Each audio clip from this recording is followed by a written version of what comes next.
یہ پشاور کا علاقہ جنگی محلہ ہے۔ یہاں پر پرنٹنگ پریس کی 20 دکانیں ہیں۔ ماضی کے الیکشن میں یہاں کا کاروبار اپنے عروج پر ہوتا تھا، مگر اب کی بار الیکشن سر پر ہونے کے باوجود کاروبار کی رفتار میں کوئی خاص اضافہ دکھائی نہیں دیتا۔ سوشل میڈیا کی وجہ سے کافی لوگ اس پر ہی کمپین وغیرہ اپنی چلا رہے ہیں، اس بنیاد پر بہت زیادہ سلو ہوا ہے، اور سب سے زیادہ یہاں پہ فلیکسز کا کام بہت زیادہ چل رہا ہے۔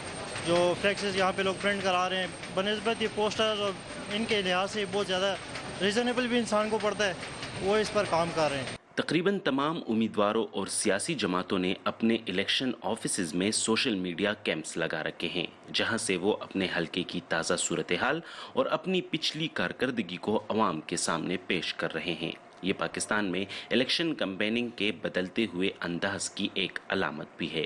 سارے لوگ فیس بک اور ٹویٹر، واٹس ایپ ان چیزوں پہ ہے، موبائل کی یوز بہت زیادہ ہے۔ پہلے ہمارے صوبے میں خیبر پختونخوا میں ایسی جگہ ہے جہاں پہ ٹی وی کی ایکسیس بھی نہیں ہے، موبائل کی ایکسیس ہر جگہ پہ ہے۔ تو 2018 کے لیے ہم بھی اس ٹول کو زیادہ اس پہ ریلائی کرتے ہیں۔